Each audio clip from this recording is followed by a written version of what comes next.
we'll move on. He continued with his journey because he was going back to where his mother had come from, remember? Because he kind of made his brother mad and he wanted to kill him. We're clear so far? Good. Once he gets there, he starts making even more mistakes. So let's pay attention. I'm actually going to read a little bit of this. Long story short, he finds his cousin. She's herding the flocks. Her name is Rachel. And he asks whose flocks they are, and she says Laban. And he says, Laban is my mother's brother. I am your relative. And she brings him home and introduces him to Laban. So far so good. And Laban said to him, surely you are my bone and my flesh. We're related. I guess I have to put you up for a little while. So he stayed with him for a month. And after the month, Laban said to Jacob, because you are my brother, should you work for me for nothing? So tell me, what do you want me to pay you? Because of course Jacob wasn't hanging around. He was working.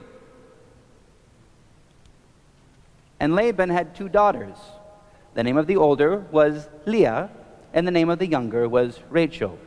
Now Leah was tender-eyed, so maybe she didn't have good eyes. She was always squinting. But Rachel was beautiful. And Jacob loved Rachel, so he said, I'll work for you for 7 years if you give me Rachel. You see the mistake? Okay, well, I'll ask you what that is. But let's go on with the story and see how this works out for Jacob. So, Jacob works for 7 years for Rachel, and they didn't seem like more than a few days because he loved her so much. And then that night, Laban got everybody drunk when it was the wedding time, and the wedding night happened, and the next morning, Jacob wakes up, and he's not sleeping in the bed with Rachel, but with Leah. He must have gotten kind of drunk to not notice this. And he goes to Laban and he says, what did you do to me? This isn't nice. And Laban says, we don't do it this way. We make sure that we can't give the younger sister to be married first. The older sister has to be married. So I'll give you the younger sister to just work another 7 years. So Laban's making out pretty good here. And Jacob's like, fine. So now all of a sudden he has 2 wives. Are we supposed to marry 2 wives? Okay. And then we'll kind of skip over the rest of the story, but they're having a baby having competition. And so not only does he end up with these 2 sisters, but with their servants as his wives too, so that he can have lots and lots of children, because they all want to see which sister can have more babies. It's kind of a mess, isn't it? Now, where does it all... First, there are 2 points we're supposed to take from this. First, even when Jacob is really messing up, God can turn it to good. He ends up having how many sons? 12. How many tribes of Israel are there? 12. So the 12 tribes of Israel, and therefore the 12 apostles, all come from this big mistake of Jacob's. Now, could God have given him 12 sons with 1 wife? Of course. But God works it for good.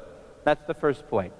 Second point, what did Jacob do wrong? Well, yes, he married too many wives, but where did he make his first mistake? Because this is the one that has... I don't expect any of you to actually have a problem of going out and marrying too many people. Okay? But there's a common mistake that he makes first. What do you think? That's actually a problem, but it wasn't a problem then. So we'll set that aside for now. Apparently, anyway, that's beside the point. Yes, don't marry your cousin. That's a good point. But what's the first mistake he made? He said he'd work for 7 years. Well, you got to work sometime, but you're close. Because what did he ask for his pay? Did he say, I would like $10 an hour, but minimum wage is going up, so give me 14. Did he ask for a nice house to live in? Did he ask for fancy clothes? Did he ask for anything at all? No. He asked for a person. Do we pay people with people? That's the problem. Jacob asked for a person to be his pay, which means that in his mind, she wasn't a friend, she wasn't going to be a companion, she wasn't going to be a fellow laborer on the road of life. She was property. Is that right? There's the problem. Now, we think, well, we don't do that anymore. We don't pay people with wives anymore. But I'll tell you this. How many of you like any Disney movies? Okay.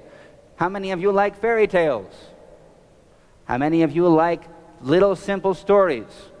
And how do they always end?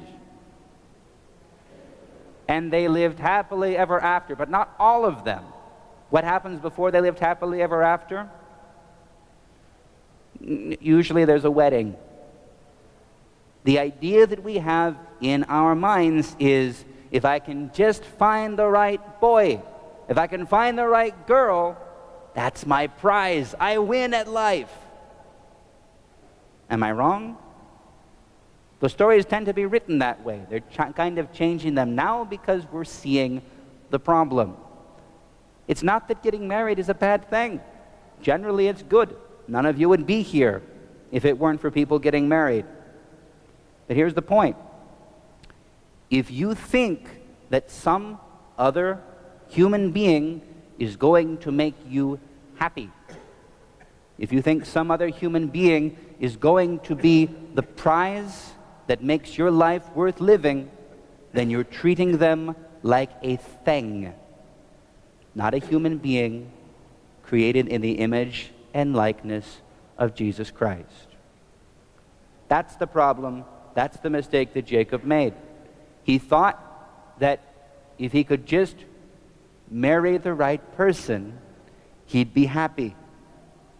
That's not how it works. So, how many of you plan to get married someday? I would guess so.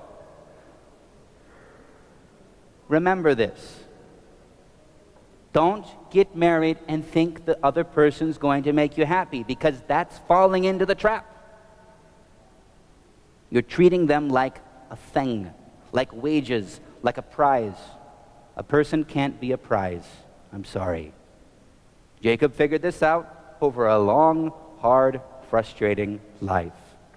This isn't what marriage is for.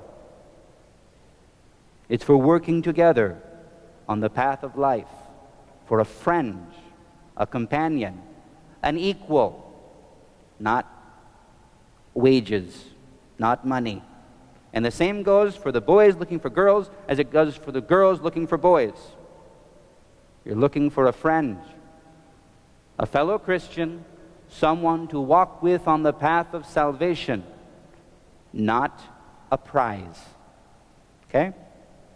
Don't forget. Don't be like Jacob. Now let's stand up and take communion.